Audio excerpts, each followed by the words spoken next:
मेरा नाम डॉक्टर अली है। मैं बिहेवियरल साइंसेज के ऑब्जर्व स्टेशंस के बारे में कुछ जनरल बातें आपको बताना चाहूँगा।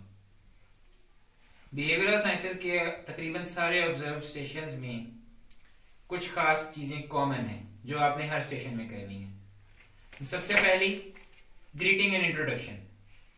ग्रीटिंग एंड इंट्रोडक्शन में आपने पहला काम ये करना है कि जाते साथ ही आपने पेशेंट को इंट्रोड्यूस कराना है। जैसे अस्सलाम वालेकुम, मेरा नाम डॉक्टर अली है।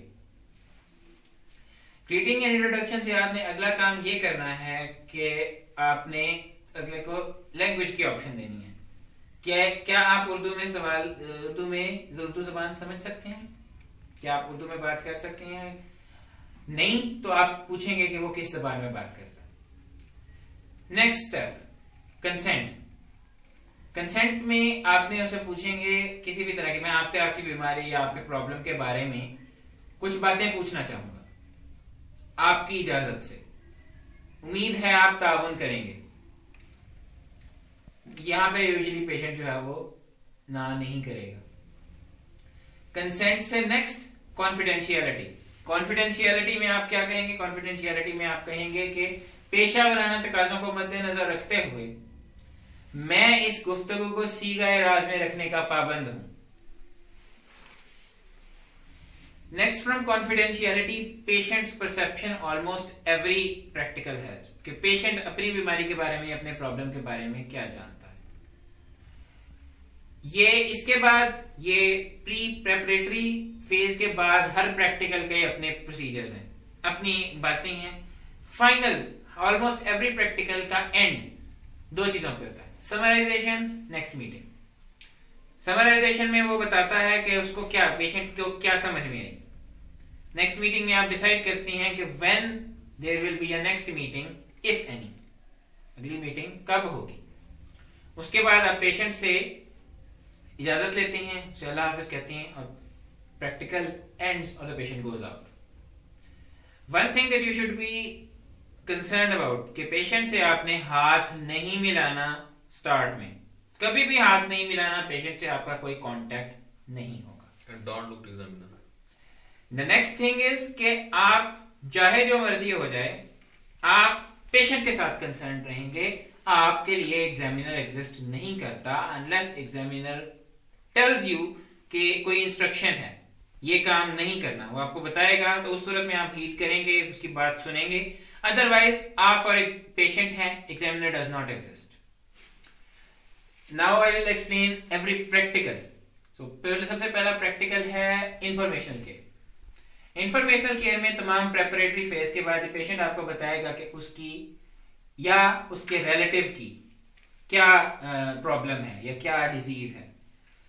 वो आपसे जो है वो फिर 7 क्वेश्चंस ऑफ इंफॉर्मेशनल केयर का आंसर मांगता है, यानी कि उसको क्या प्रॉब्लम है, उसको ये प्रॉब्लम क्यों है, कैसे हुई, इसकी ट्रांसमिसिबिलिटी है, ये बच्चों को हो सकता है या नहीं, इससे उसकी लाइफ पे क्या असर पड़ेगा, और इससे उसकी जो है कोई रिस्ट्रिक्शन, कोई परहेज तो नहीं। आपने इन 7 सवालों का तरतीबवार जवाब देना है। इन 7 सवालों के तरतीबवार जवाब देने के बाद आप पेशेंट को कहेंगे कि वो समराइज करे कि वो क्या समझा है। उसके बाद आप उसे सवाल पूछने का मौका देंगे। सवाल पूछने के बाद आप उससे सेम नेक्स्ट मीटिंग का टाइम देके आप उससे इजाजत ले लेंगे। Next practical is breaking bad news.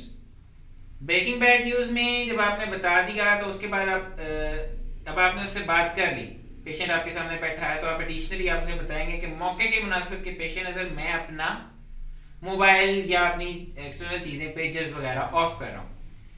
इससे वो पेशेंट को एक्सक्लूसिविटी का होगा कि आप सिर्फ उसकी बात सुन रहे हैं। एक्सक्लूसिविटी के बाद आप उसे कहेंगे इन्वॉल्वमेंट ऑफ सिग्निफिकेंट अदर्स, कि क्या वो इस गुफ्तगू में किसी और को शामिल करना चाहेगा। जब वो इसका जवाब देगा हाँ या ना में, तो आप उसके रिकॉर्डिंग रिएक्ट करेंगे कि जी वो अगर किसी को बुलाना चाहता है तो वो बुला ले।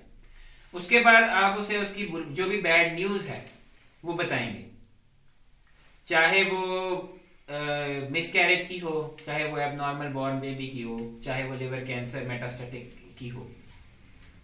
बैड न्यूज बताने के बाद आप पेशेंट को अपनी फीलिंग्स का इजहार करने का मौका देंगे और एम्पैथाइज करेंगे, एम्पैथी शो करेंगे कि वो समझ के आप समझते हैं कि वो उस पे क्या बीत रही है, वो किन हालात से गुजर रहा है।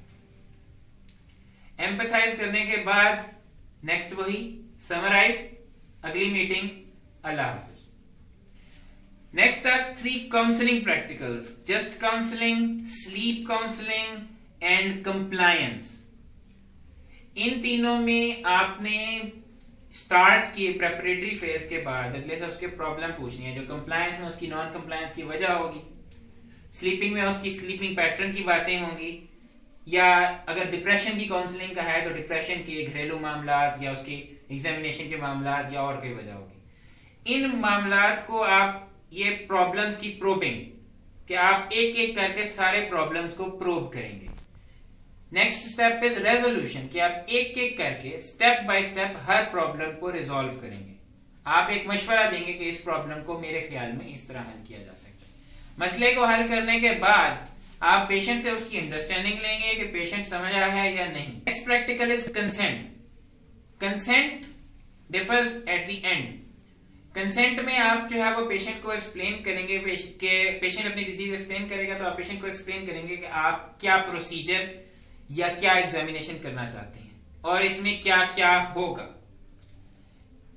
उसके बाद जब पेशेंट आपको जो है उसके बाद पेशेंट आपको अपनी इजाजत देगा तो पेशेंट से आप उसके बाद फिर आप पेशेंट की कॉम्पिटेंसी इफ रिक्वायर्ड चेक करेंगे।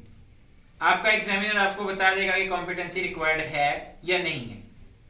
कॉम्पिटेंसी चेक करने के बाद if the patient is competent, आप उससे उसके एक लीगल फॉर्म पे सिग्नेचर करवाएंगे और इन सिग्नेचर्स के बाद आप उसकी जो है वो लीगल कंसेंट हासिल कर चुके होंगे। नेक्स्ट